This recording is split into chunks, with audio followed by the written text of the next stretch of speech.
What's up YouTube? My name is Carson. Thanks for joining us on our Tech Tip Tuesday. Today we'll be talking about the Pin to Taskbar feature. Let's get started.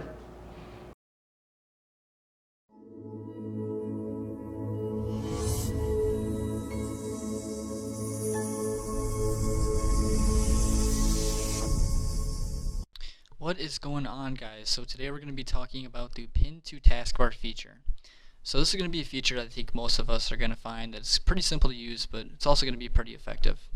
So what we're going to do here is we're going to go into Microsoft Word and we're going to right click. We see April budget and 428 budget. So the reason these can be displayed is either one, because they're currently open, or two, it's because they're recently opened.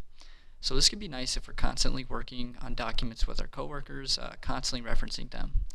But the problem is once we start opening a bunch of irrelevant documents, you can see that the 428 budget and the April budget have simply just gone away. So let me go ahead and demonstrate that for you. Okay, so now that we have opened all those irrelevant documents, let's right click back in, and we can see that the April budget has been pushed all the way to the bottom and the 428 budget has been left off the list completely. So this is a problem because now we're spending countless unproductive time going through our file paths just to get to the right document. So a way that we can get past this is we can actually go into here and we can simply pin to the top.